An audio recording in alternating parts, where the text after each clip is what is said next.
Leaves of Grass by Walt Whitman. Book 27. Prayer of Columbus.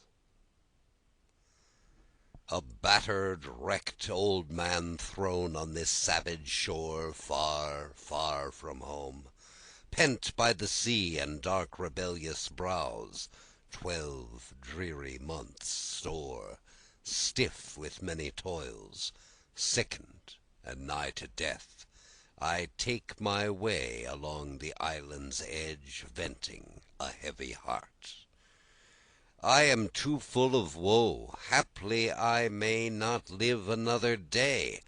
I cannot rest, O God, I cannot eat or drink or sleep, till I put myself forth, my prayer once more to thee. Breathe, bathe myself once more in thee, commune with thee, report myself once more to thee. Thou knowest my years entire, my life, my long and crowded life of active worth, not adoration merely. Thou know'st the prayers and vigils of my youth. Thou know'st my manhood's solemn and visionary meditations. Thou know'st how before I commenced I devoted all to come to thee. Thou know'st I have in age ratified all those vows, and strictly kept them. Thou know'st I have not once lost nor faith nor ecstasy in thee. In shackles, prisoned, in disgrace, repining not, accepting all from thee as duly come from thee. All my emprises have been filled with thee, my speculations, plans begun and carried on in thoughts of thee, sailing the deep or journeying the land for thee, intentions, purports, aspirations mine, leaving results to thee. Oh, I am sure they really came from thee, the urge, the ardor, the unconquerable will, the potent, felt, interior command stronger than words, a message from the heavens whispering to me even in sleep. These sped me on. By me and these the work so far accomplished. By me earth's elder cloyed and stifled lands uncloyed, unloosed. By me the hemispheres rounded and tied, the unknown to the known. The end I know not, it is all in thee. Or small or great I know not. Haply what broad fields, what lands, haply the brutish, measureless, human undergrowth I know, transplanted there, may rise to stature, knowledge worthy thee. Haply the swords I know may thee indeed be turned into reaping tools.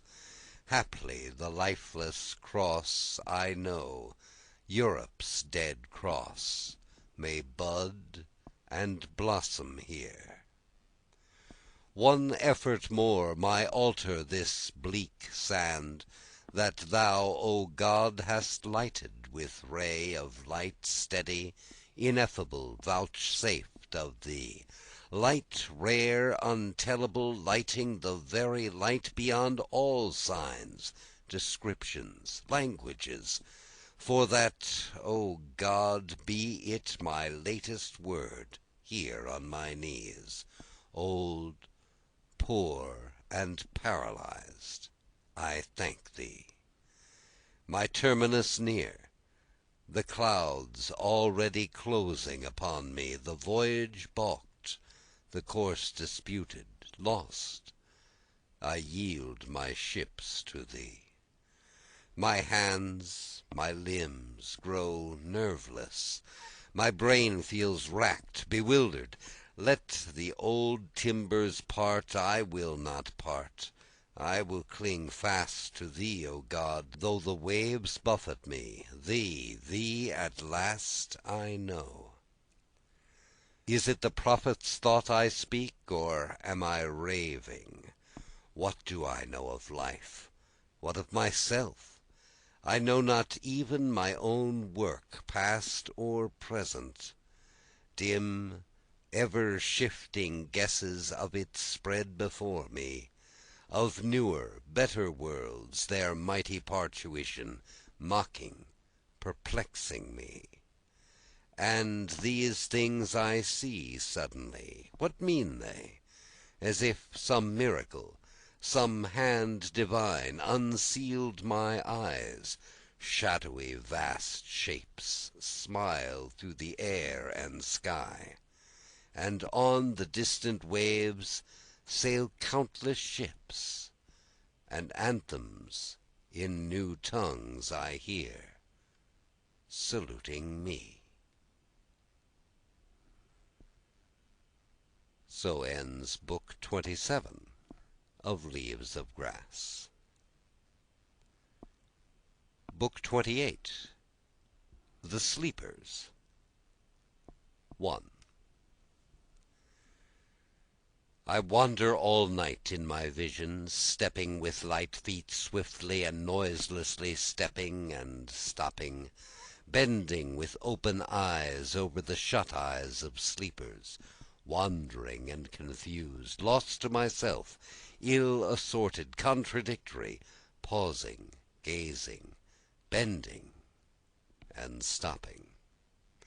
How solemn they look there, stretched and still, how quiet they breathe, the little children in their cradles. The wretched features of ennuis, the white features of corpses, the livid faces of drunkards, the sick grey faces of onanists, the gashed bodies on battlefields, the insane in their strong-doored rooms, the sacred idiots, the newborn emerging from gates, and the dying emerging from gates. The night pervades them and enfolds them. The married couple sleep calmly in their bed, he with his palm on the hip of his wife, she with her palm on the hip of the husband. The sisters sleep lovingly side by side in their bed, the men sleep lovingly side by side in theirs, and the mother sleeps with her little child carefully wrapped. The blind sleep and the deaf and dumb sleep. The prisoner sleeps well in the prison, the runaway son sleeps, the murderer that is to be hung the next day. How does he sleep? And the murdered person, how does he sleep? The female that loves unrequited sleeps, and the male that loves unrequited sleeps. The head of the money-maker that plotted all day sleeps, and the enraged and treacherous dispositions all sleep.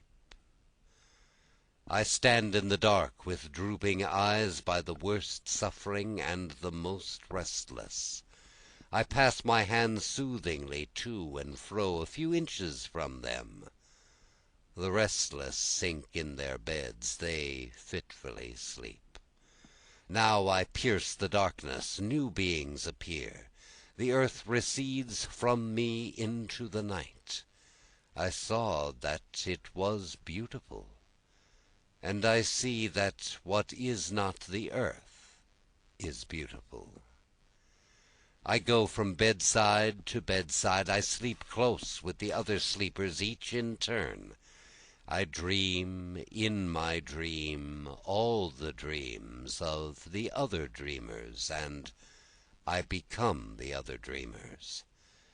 I am a dance. Play up there. The fit is whirling me fast. I am the ever-laughing.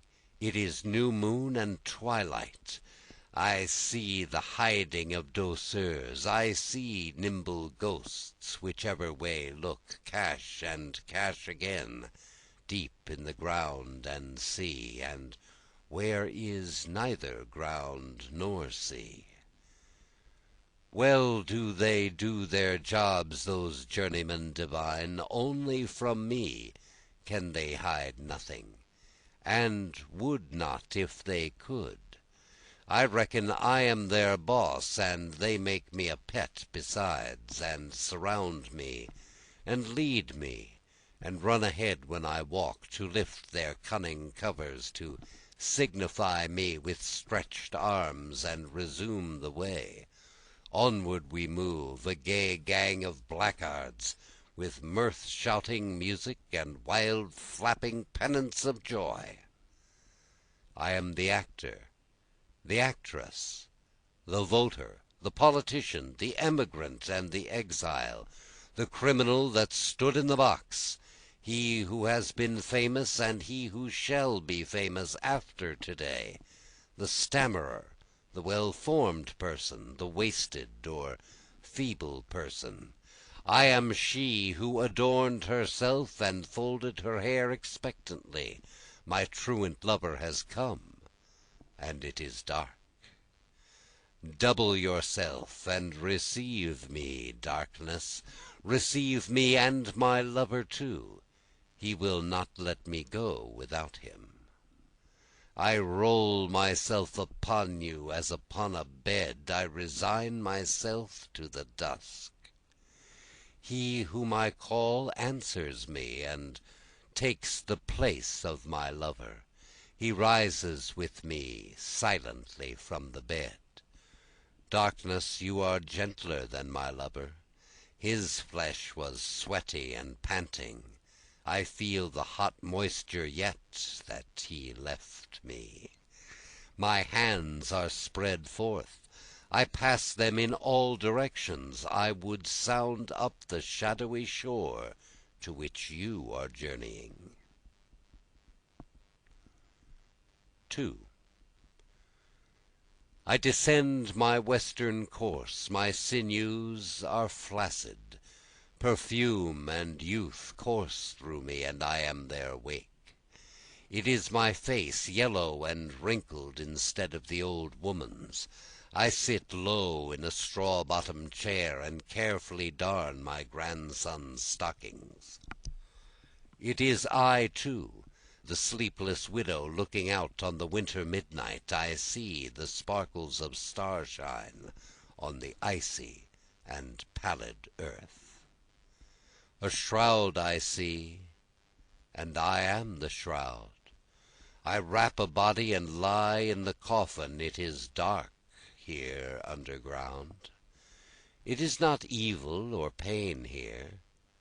It is blank here for reasons. It seems to me that everything in the light and air ought to be happy. Whoever is not in his coffin and the dark grave, let him know he has enough. 3. I see a beautiful gigantic swimmer swimming naked through the eddies of the sea. His brown hair lies close and even to his head. He strikes out with courageous arms and urges himself with his legs. I see his white body. I see his undaunted eyes. I hate the swift-running eddies that would dash him headmost on the rocks. What are you doing, you ruffianly red-trickled waves?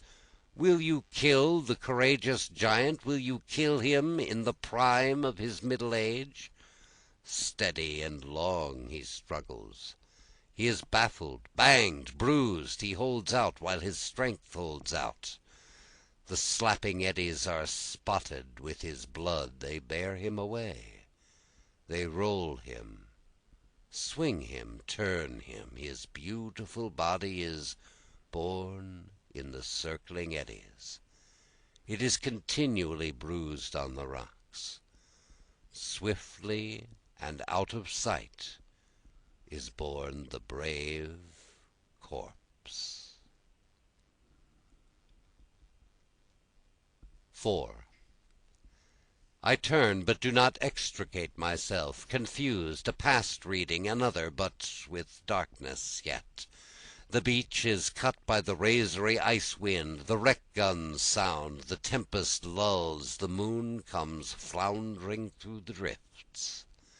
I look where the ship helplessly heads end on. I hear the burst as she strikes. I hear the howls of dismay. They grow fainter and fainter. I cannot aid with my ringing fingers. I can but rush to the surf and let it drench me and freeze upon me. I search with the crowd. Not one of the company is washed to us alive. In the morning I help pick up the dead and lay them in rows in a barn. 5. Now of the older war days, the defeat at Brooklyn, Washington stands inside the lines. He stands on the entrenched hills amid a crowd of officers. His face is cold and damp. He cannot repress the weeping drops. He lifts the glass perpetually to his eyes. The color is blanched from his cheeks. He sees the slaughter of the Southern braves confided to him by their parents. The same at last, and at last, when peace is declared. He stands in the room of the old tavern. The well-beloved soldiers all pass through. The officers, speechless and slow, draw near in their turns. The chief encircles their necks with his arm and kisses them on the cheek. He kisses lightly the wet cheeks, one after another. He shakes hands and bids good-bye to the army. 6. Now what my mother told me one day as we sat at dinner together, of when she was a nearly grown girl living home with her parents on the old homestead. A red squaw came one breakfast time to the old homestead. On her back she carried a bundle of rushes for rush-bottoming chairs. Her hair, straight, shiny, coarse, black, profuse, half enveloped her face. Her step was free and elastic, and her voice sounded exquisitely as she spoke. My mother looked in delight and amazement at the stranger. She looked at the freshness of her tall-born face and full and pliant limbs. The more she looked upon her, she loved her. Never before had she seen such wonderful beauty and purity. She made her sit on a bench by the jamb of the fireplace. She cooked food for her. She had no work to give her, but she gave her remembrance and fondness. The red squaw stayed all the forenoon, and toward the middle of the afternoon she went away. Oh, my mother was loath to have her go away. All the week she thought of her. She watched for her many a month. She remembered her many a winter and many a summer. But the red squaw never came, nor was heard of there again. 7. A show of the summer softness, a contact of something unseen, an amour of the light and air. I am jealous and overwhelmed with friendliness, and I will go gallivant with the light and air myself. O love and summer, you are in the dreams and in me. Autumn and winter are in the dreams. The farmer goes with his thrift. The droves and crops increase. The barns are well filled. Elements merge in the night. Ships make tacks in the dreams. The sailor sails. The exile returns home. The fugitive returns unharmed. The immigrant is back beyond months and years. The poor Irishman lives in the simple house of his childhood, with the well-known neighbors and faces. They warmly welcome him. He is barefoot again, but he forgets he is well off. The Dutchman voyages home, and the Scotchman and Welshman voyage home, and the native of the Mediterranean voyages home. To every port in England, France, Spain, enter well-filled ships. The Swiss foots it toward his hills. The Prussian goes his way, the Hungarian his way, and the Pole his way. The Swede returns, and the Dane and Norwegian return. The homeward bound and the outward bound, the beautiful lost swimmer, the ennui, the onanist, the female that loves unrequited, the money-maker, the actor and actress, those through with their parts and those waiting to commence, the affectionate boy, the husband and wife, the voter, the nominee that is chosen and the nominee that has failed, the great already known and the great any time after today, the stammerer, the sick, the perfect form, the homely, the criminal that stood in the box, the judge that sat and sentenced him, the fluent lawyers, the jury, the audience, the laugher, the weeper, the dancer, the midnight widow, the red squaw, the consumptive, the Arispilat, the idiot, he that is wronged, the antipodes, and every one between this and them in the dark.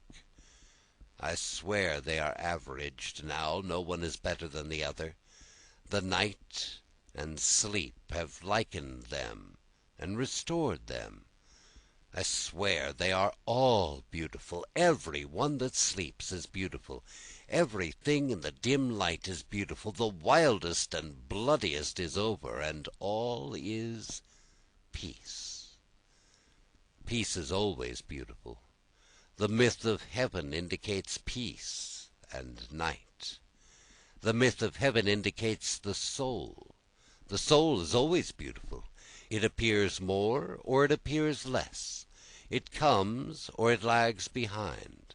It comes from the embowered garden and looks pleasantly on itself and encloses the world, perfect and clean, the genitals previously jetting and perfect and clean, the womb cohering, the head well grown, proportioned and plumb, and the bowels and joints proportioned and plumb. The soul is always beautiful. The universe is duly in order. Everything is in its place. What has arrived is in its place, and what waits shall be in its place. The twisted skull waits, the watery or rotten blood waits, the child of the glutton or the venereale waits along, and the child of the drunkard waits along, and the drunkard himself waits along. The sleepers that lived and died wait. The far advanced are to go on in their turns, and the far behind are to come on in their turns. The diverse shall be no less diverse, but they shall flow and unite. They unite now. 8. The sleepers are very beautiful as they lie unclothed. They flow hand in hand over the whole earth, from east to west as they lie unclothed. The Asiatic and African are hand in hand. The European and American are hand in hand. Learned and unlearned are hand in hand, and male and female are hand in hand. The bare arm of the girl crosses the bare breast of her lover. They press close, without lust. His lips press her neck. The father holds his grown or ungrown son in his arms with measureless love, and the son holds the father in his arms with measureless love. The white hair of the mother shines on the white wrist of the daughter.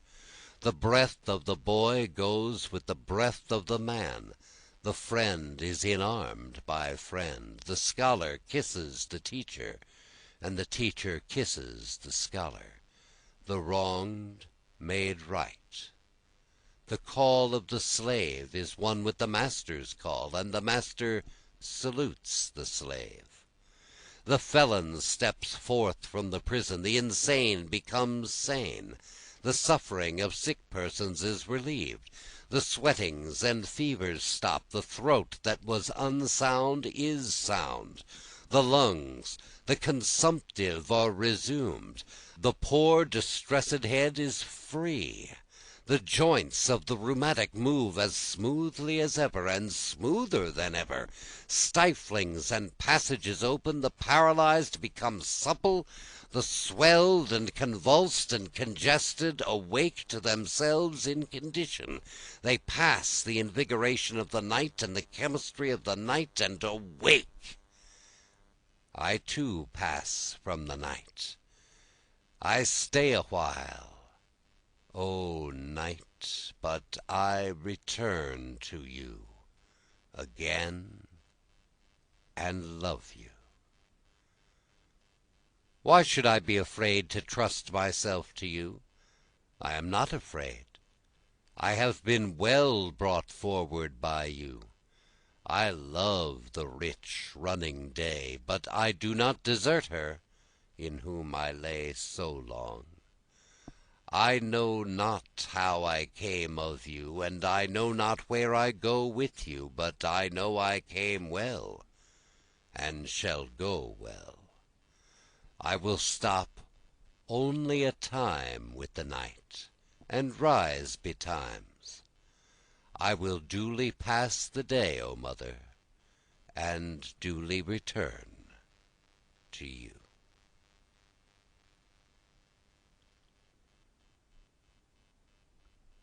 Transpositions.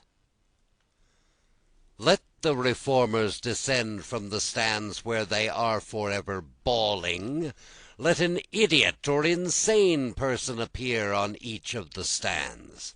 Let judges and criminals be transposed. Let prison keepers be put in prison. Let those that were prisoners take the keys. Let them that distrust birth and death lead the rest. So ends Book 28 of Leaves of Grass.